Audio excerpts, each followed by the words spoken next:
ಜಾತಿಯ ಆಧಾರದ ಮೇಲೆ ರಿಸರ್ವೇಷನ್ ಈಗ ಇವತ್ತು ಕೂಡ ಒಂದು ಏನು ಇದು ನಡೀತಾ ಇದೆ ಕಾರ್ಯಕ್ರಮ, ಅದರಲ್ಲಿ ಇದನ್ನೇ ಮಾತಾಡಿದರು ಸಿದ್ದರಾಮಯ್ಯನವರು. ಈಗ ನಮಗೆ ಸಂವಿಧಾನ ಬಂದು 75 ವರ್ಷಗಳು ಕಳೆದು ಹೋದರೂ ಕೂಡ ಈಗಲೂ ಕೂಡ ಜಾತಿ ವ್ಯವಸ್ಥೆ ಇನ್ನೂ ಜೀವಂತವಾಗಿದೆ, ಇನ್ನೂ ಜಾಸ್ತಿ ಆಗ್ತಾ ಇದೆ. ಯಾಕೆ ಅಂತಂದ್ರೆ ಅದು ಕೇವಲ ಜಾತಿಯ ಓಲೈಕೆ ಅಷ್ಟೇ ಅಲ್ಲ, ಸಾಮಾಜಿಕ ಸ್ಥಿತಿಗತಿಗಳು. ನೀನು ಒಬ್ಬ ದಲಿತ ಸಮುದಾಯದಲ್ಲಿ ಹುಟ್ಟಿ ಅತಿ ದೊಡ್ಡ ಶ್ರೀಮಂತನಾದವನಿಗೆ ತಲೆ ಬಾಗೋದಿಲ್ಲ, ಆದರೆ ನೀನು ಮೇಲ್ಜಾತಿಯಲ್ಲಿ ಹುಟ್ಟಿದಂಥ ಒಬ್ಬ ವ್ಯಕ್ತಿ ಎಷ್ಟೇ ಕಡುಬನಾದರೂ ಎಷ್ಟೇ ಅಶಿಕ್ಷಿತನಾದರೂ ಆತನಿಗೆ ಸಲಾಂ ಹೊಡೆಯುತ್ತೆ ಸಮಾಜ. ಈಗಲೂ ಕೂಡ ಆ ರೀತಿಯಾದಂಥ ಜಾತಿ ಪದ್ಧತಿ ಜೀವಂತವಾಗಿದೆ. ಅದನ್ನು ನಾವು ಹೊಡೆದೋಡಿಸೋದಕ್ಕೆ ಆಗ್ತಾ ಇಲ್ಲ ಅನ್ನೋ ಮಾತನ್ನು ಇವತ್ತು ಸಿದ್ದರಾಮಯ್ಯನವರು ಹೇಳಿದ್ದಾರೆ.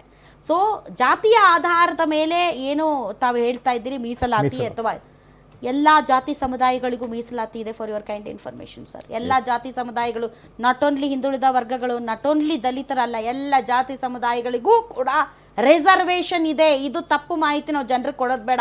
ಕೇವಲ ದಲಿತರಿಗೆ ಮಾತ್ರ, SC STಗೆ ಮಾತ್ರ ರಿಸರ್ವೇಷನ್ ಇದೆ ಅನ್ನುವಂಥ ಒಂದು ತಪ್ಪು ಕಲ್ಪನೆ ಇದೆ. ಎಲ್ಲ ಜಾತಿ ಸಮುದಾಯಗಳಿಗೂ ರಿಸರ್ವೇಷನ್ ಇದೆ. EWS ಈಸ್ ಅದು ಕೂಡ ಒಂದು ರಿಸರ್ವೇಷನ್.